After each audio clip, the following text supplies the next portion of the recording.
자, 오늘은 전자화폐에서 그 큰 이슈가 되었었던 비트코인에 대해서 좀 말씀을 드리려고 해요. 우리는 이미 수십 년 전부터 인터넷 뱅킹이나 뭐 텔레뱅킹이나 뭐 이런 것들을 통해서 전자화폐를 사용하고 있었음에도 불구하고 그런 것들을 전자화폐라고 칭하지는 않았었기 때문에 잘 모르고 있다가 이제 최근 들어서 이제 비트코인이 크게 이제 이슈화되면서 전자화폐라는 그런 타이틀이 익숙해지게 된 거죠. 그래서 전자화폐는 곧 비트코인으로 생각을 하는 분들이 많이 있어요.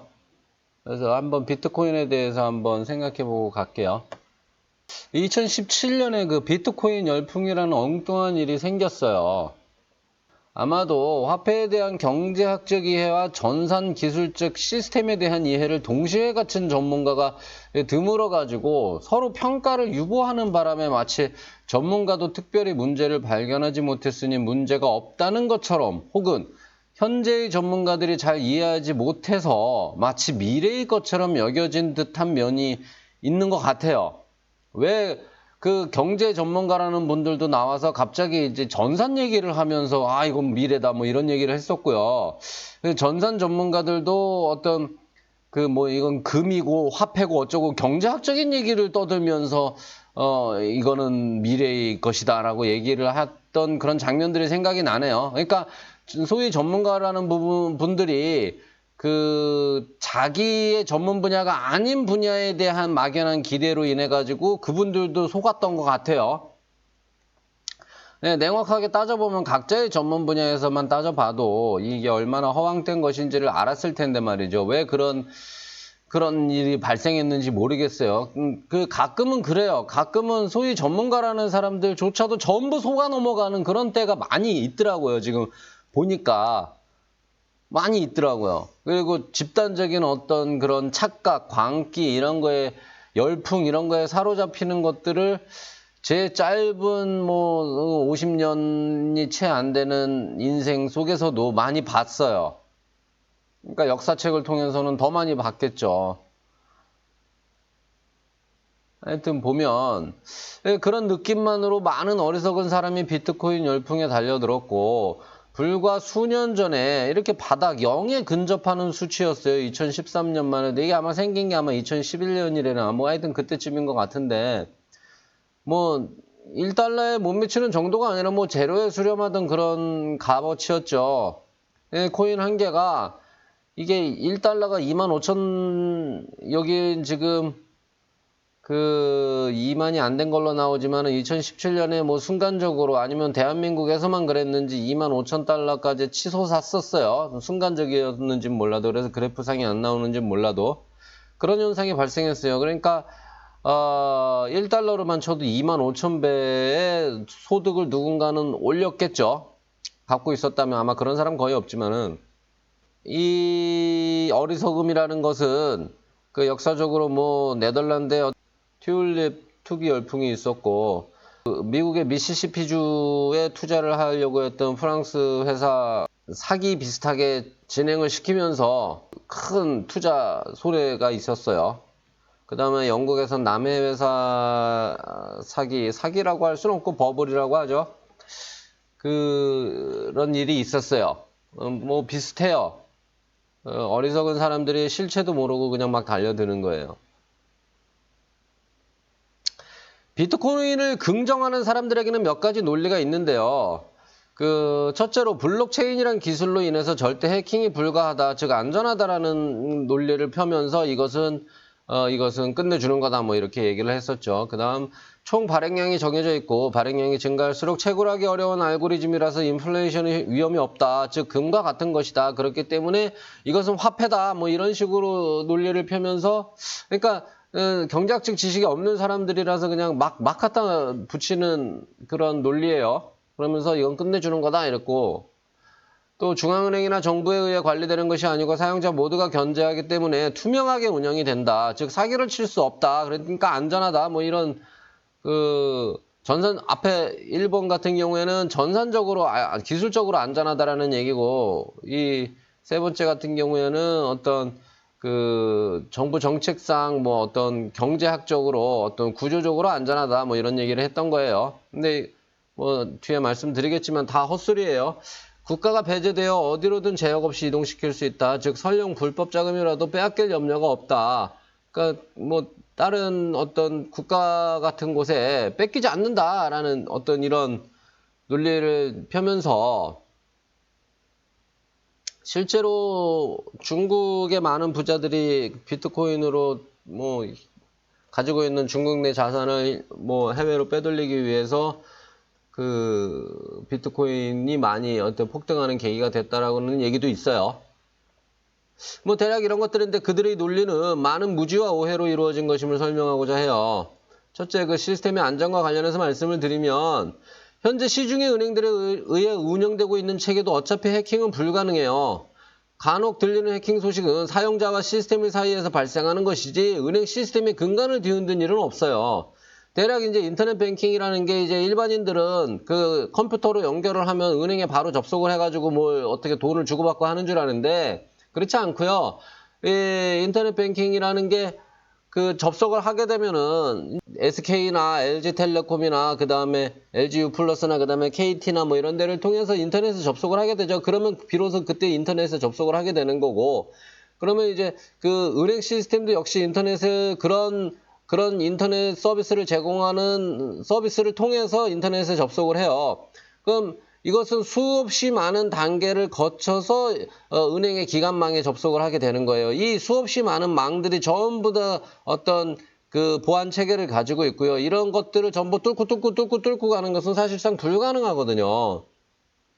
이 시스템 개발자들이 바보가 아니잖아요. 수없이 많은 경우들을 이미 경험을 했고 그거에 대해서 더 근본적으로 논리적으로 차단을 하려는 노력을 계속해서 하고 있고 다만 그 차단이 생활에 불편을 주면 안 되니까 차마 차단하지 못한 곳에서 사고가 발생할 수는 있어요. 그것은 차마 차단 그 부분까지는 차단할 필요가 없다라고 생각하는 가벼운 것들에 대해서 뚫리는 것이지 마치 어떤 은행 기관망 중요한 데이터가 직접적으로 뚫릴 수도 있다라고 여기는 것은 여러분들이 영화를 많이 봐서 그런 거고 그 다음에 어떤 그 흥미 위주로 기사를 쓰는 그 언론 기자들 싸구려 분석에 의해서 여러분들이 착각을 하고 있는 것이지 실제 엔지니어단에서 여기는 어떤 보안 체계는 이미 충분히 훌륭해요.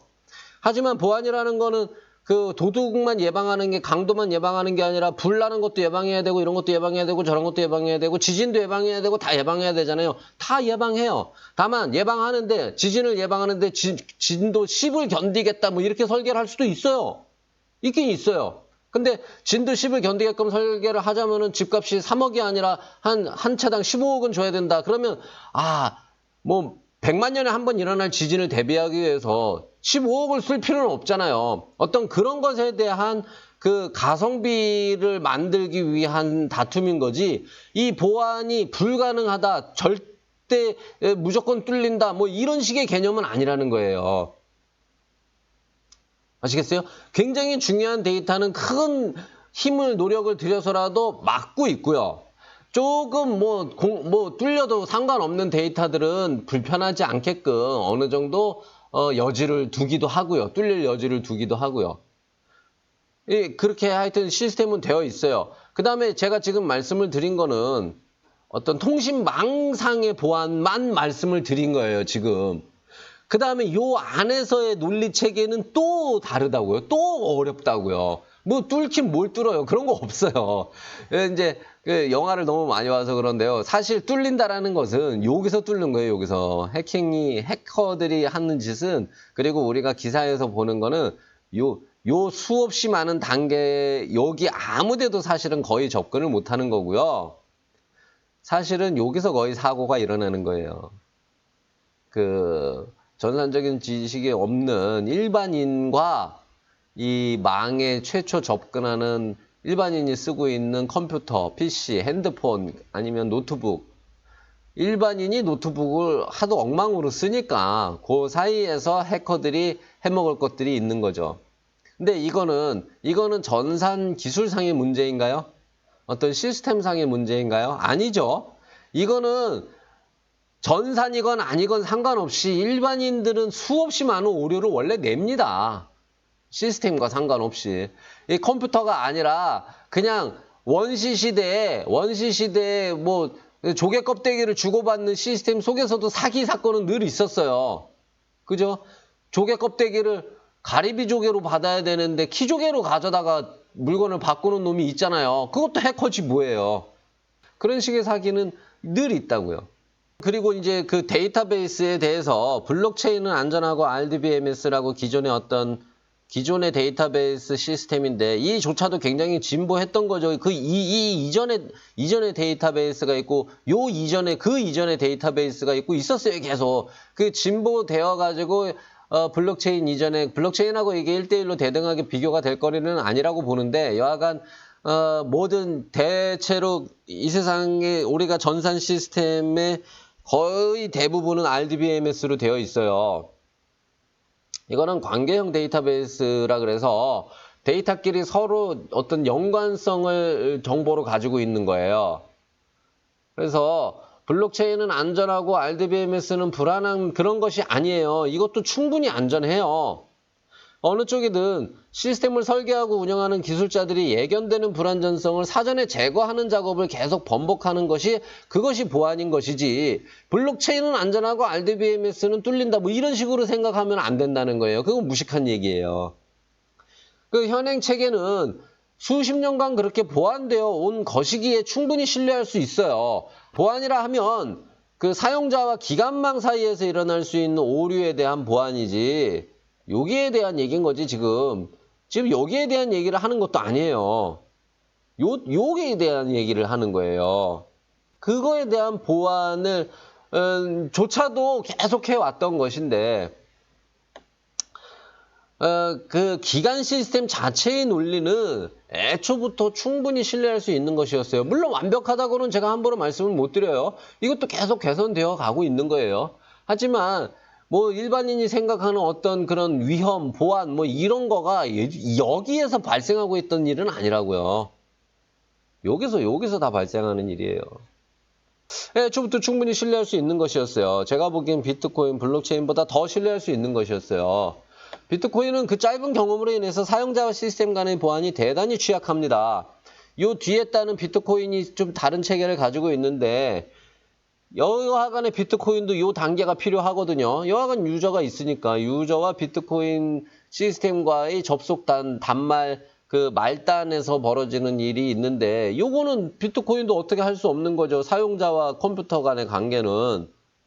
근데 비트코인은 그 경험이 매우 짧다 보니까 사용자와 시스템 간의 보안이 대단히 취약합니다.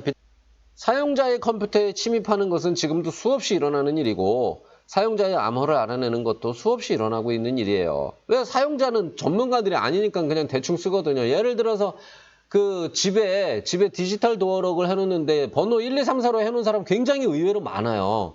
그리고 그 물건을 택배로 보내잖아요. 그러면은 그 배송 메시지에다가 자기네 집 현관번호 적어놓는 사람들도 있어요. 있단 말이에요. 상상이 안 되세요? 있어요. 은근히 꽤 있어요. 그 사용자의 컴퓨터에 침입해 비트코인 지갑을 터는 것은 얼마든지 가능한 일이거든요. 왜냐하면 사용자가 비트코인을 사용을 하게 되는 유저용 어플리케이션이 있잖아요. 그 유저용 어플리케이션은 접속하는 거는 비밀번호만 입력하면 접속이 된다라고요. 그 사용자로 인식을 한다고요. 그죠? 그 비밀번호만 알아내면은 그 지갑을 내 것처럼 쓰는 거죠. 얼마든지 가능한 일이에요, 그거는.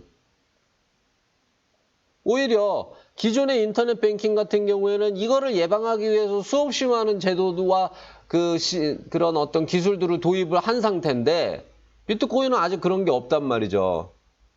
그리고 블록체인과 기존의 DB 체계와의 차이를 한마디로 표현하자면 한 건의 장부에 기록하던 것을 기존의 데이터베이스가 한 건의 장부에 기록하던 것을 누군가 숫자를 조작하면 큰일 나니까 여러 건의 장부에 동시에 기입하고 새로운 행을 기입할 때마다 이전의 행과 대조하여 엉뚱한 숫자가 절대 개입하지 못하도록 하자는 게 블록체인이에요. 근데 그게 또 얼마나 엉뚱한 발상이냐 하면은 뭐 어떤 쪽에서는 유효한 어떤 개념일 수 있어요. 근데 은행처럼 대량의 데이터베이스를 다루는데 트랜잭션이 하루에도 몇억 건이 일어나는데 그걸 어떻게 여러 건에다가 동시에 기입하고 매번 몇억 건이나 되는 트랜잭션을 어떻게 이거를 이전의 행과 대조를 한다는 말이에요. 이건 물리적으로 너무 말도 안 되는 짓인 거예요. 보안을 위해서 우리가 가게에서 껌 하나를 사는데 보안을 철저히 하겠다고 껌 사는 시간을 1시간 걸리도록 해버리면 되겠어요? 아니 보안만이 목적이 될 수는 없잖아요. 껌도 사서 씹어야지. 1시간 동안 껌을 못 씹게 하면 되겠냐고요. 그런 게 아니잖아요. 넌센스죠. 어떤 기존의 데이터베이스 체계라는 것이 데이터베이스 한 곳에다가 장부 한 곳에다가 적어놓고선 유저는 그 장부에 접근해서 데이터를 내용을 보는 거예요. 장부에 내가 얼마 입금했는지 내가 얼마 충금했는지 이 데이터베이스 하나를 모든 유저들이 접근해서 들락날락 데이터를 꺼내서 보는 거예요. 이 블록체인이라는 거는 장부를 다 갖고 있는 거예요. 은행이 큰 장부 하나를 갖고 있었다면 블록체인은 장부를 잘잘 낱장으로 다 쪼개가지고 여러 사람이 나눠서 갖는 거예요. 그래서 이 낱장으로 내가 관련된 내가 원하는 데이터를 갖고 있는 그 페이지를 갖고 있는 유저들과의 연관성을 접속을 해서 유효성을 검토한 다음에 장부를 하나 기입을 하고 그러는 거예요. 여러 명이 나눠서 보관하니까 뭐 해킹당할 염려도 없고 뭐 어쩌고 저쩌고 얘기를 하는데 방금 얘기했던 것처럼 헛소리란 얘기죠. 껌 하나 사는데 1시간씩 걸리면은 그게 뭘 의미가 있어요. 보안이 아무리 훌륭한다고 한들. 하지만 이것은 기존의 체계에 대한 무지에서 비롯된 것이거나 이거는 뚫린다고 생각하는 게 무지에서 비롯된 거라는 얘기예요. 제 말은. 편의와 안정 간의 균형을 이해하지 못한 데서 비롯된 잘못된 아이디어라고 봅니다. 기존의 DB 체계까지 논할 것도 없이 그냥 옛날부터 전해져온 복식부기 체계에서도 엉뚱한 숫자는 개입할 수 없도록 되어 있었어요. 이 데이터베이스 RDB MS 얘기까지 나오기 전까지도 일반 장부만 해도 그거 조작 못해요. 물론 처음부터 어떤 장부를 기입하는 사람이 처음부터 이제 계속 이제 조작해서 써나가는 거는 가능한데 중간에 누가 끼어들어서 어느 페이지 한 행을 한 어카운트를 이렇게 숫자를 기입한다거나 넣거나 빼거나 할 수 없어요. 복식부기만 되면. 그게 뭔 얘기냐 하면 우리가 일반인들이 생각하기에 장부라 하면은 은행 통장을 생각을 할 거예요. 그래서 아마 기존의 체계는 블록체인이 아닌 기존의 체계는 여기다가 요 마지막에다가 오늘 날짜를 넣고 입금 14억 원 내 이름 앞으로 다 해놓으면 내한테 14억 원이 생기는 거 아닐까라고 생각을 하는데 그게 몰라서 그러는 거라고요. 전산에 대한 이해가 없으니까 그런 상상들을 하는 거라고요. 그 다음에 텔레비전 보고 그냥 무식한 기자애들이 전하는 얘기를 듣고서는 그런 걸 상상을 하셨던 건데 그런 일은 발생하지 않아요. 그렇게 기입이 안 돼요. 왜 안 되냐 하면요. 단식북이라는 거는 어느 날 내가 돈을 얼마 받았어. 그래서 총 합이 얼마가 됐어. 그 다음에 어느 날 내가 얼마를 썼어. 그래서 총 합이 난 잔고가 얼마 남았어. 어느 날 내가 돈을 얼마를 또 벌어서 잔고가 더 늘었어. 잔고가 줄었어. 이게 단식북이에요. 단식북이에서는 그런 게 가능도 해요. 여기다가 내가 한 칸만 넣으면 되니까 5월 1일 날 그냥 내가 물건을 팔아서 14억 원을 벌었어. 그러면 잔고는 14억 원. 그래서 요 장부만을 근거로 은행에 돈을 내어준다는 전제하에 가능할 수는 있었겠어요. 하지만 복식북이란 말이에요. 복식북이란 뭐냐 하면은 이 돈이 생겼으면 현금 10,000원이 생겼으면 10,000달러가 생겼으면 이 10,000달러가 생긴 이유가 발생을 하는 거예요. 이게 은행 이 대출을 받은 10,000달러가 있기 때문에 10,000달러 현금이 생긴 거거든요. 이 10,000달러는 그냥 여기다가 기입한다. 이거 벌써 한 행을 넣는다고 되는 게 아니죠. 두 행을 넣어야 되죠. 근데 요 두 행을 넣는데 요 행은 요 단독으로 존재할 수 있느냐? 안 그래요. 요 ABC 뱅크에 연동이 돼 있어야 돼요. ABC 뱅크가 내 계좌로 대출을 해준 내역이 있어야지 이게 성립할 수 있는 거예요. 여기다가 그냥 한 줄 끼워 놓을 수가 없는 거예요. 저쪽에다가 이 ABC뱅크에다가 거기에 그 대출 시스템에 수없이 많은 장부에다가 다 기록이 된 후에야 여기 한 줄이 들어갈 수 있는 거예요. 이게 복식북이에요. 그 다음에 여기다가 한 줄 넣는다고 다 되는 게 아니라 요게 여기로 또 론 계좌 론 전표에다가 요게 또 기장이 되어야 되는 거예요. 그럼 이 정합성을 갖다가 이 데이터베이스는 이 뒤에서 이 한 줄, 그 은행원들은 한 줄 넣는 것 같지만은 사실은 그 뒤에서 수없이 많은 트랜잭션이 막 발생을 한단 말이에요. 그러면서 각 장부의 유효성, 적합성을 다 검토를 해가면서 데이터를 한 줄씩 넣는데 이게 한 줄 한 줄이 아니라 굉장히 많은 곳에 기입이 돼요. 근데 그 데이터끼리는 서로 연관관계가 있기 때문에 그 정합성을 갖다가 유효성을 갖다가 다 검토를 한 다음에 기입이 가능한 거라고요. 그러니까 누가 어디다 한 줄 그냥 끼워 넣을 수 있는 체계가 아니에요. 충분히 신뢰할 수 있는 정도가 아니라 사실상 뭐 끼어들 틈이 없는 거예요. 이런 전산 체계뿐만이 아니라 은행의 업무 체계를 다 이해를 해야지만 비로소 시도를 해볼 수 있는 거고요. 특정 은행, 만약에 내가 신한은행에서 대출을 받았다 그러면 신한은행은 또 연관되어 있는 한국은행, 그 다음에 여타 기타 거래은행들과의 연관성이 다 연결이 돼 있는 건데 그거를 다 알고 기입을 하는 것도 불가능할 뿐더러 은행 시스템을 이해하는 것도 불가능할 뿐더러 그렇죠. 각 은행원들도 각 담당자들이 자기 업무만 알고 있지 이 전체적인 시스템 전체를 이해할 수는 없단 말이에요. 그러니까 어떤 전산과 상관없이 은행 업무 전체를 이해하거나 그 다음에 금융 시스템 전체를 이해한다면 시도는 해볼 수 있겠어요. 근데 그 정도 재주가 있는 사람이 왜 이 짓거리를 하고 있냐고요. 그런 정도면은 연봉 100억이 아니라 1000억도 받아가요. 뭐 왜 이 짓거리를 하냐고요, 그 사람이. 쓰잘데기 없이.